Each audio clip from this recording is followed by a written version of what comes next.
乐高授权专卖店，昨三日正式进驻南胖购物中心，开幕即天，特别邀请乐高台湾区总经理黄晓莹、乐丰市董事长欧庆鹏以及真侪贵宾一同剪彩，欢喜来祝贺。请用姐，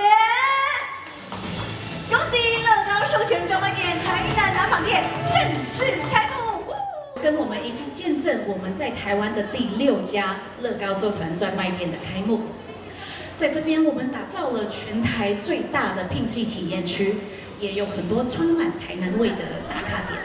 我们这一次不单纯是把乐高带来台南，更重要的是把台南也带到来乐高的创意世界。我们的乐高的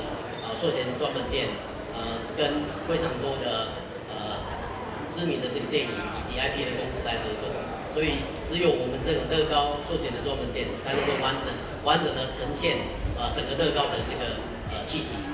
伫台南开店就更加爱有台南味，因此业者特别找来戚新伟、詹正峰两位乐高达人，运用创意将积木变成各种台南的美食小食，非常的趣味。这个软管也是乐高的零件，对，筷子也是乐高做的。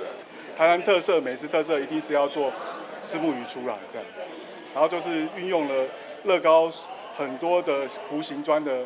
零件，然后特别设计这个造型出来。开幕期间，业者推出多项独家限定的满爷礼，吸引不少乐高迷到场排队选买。台南新闻张秀仪采访报道。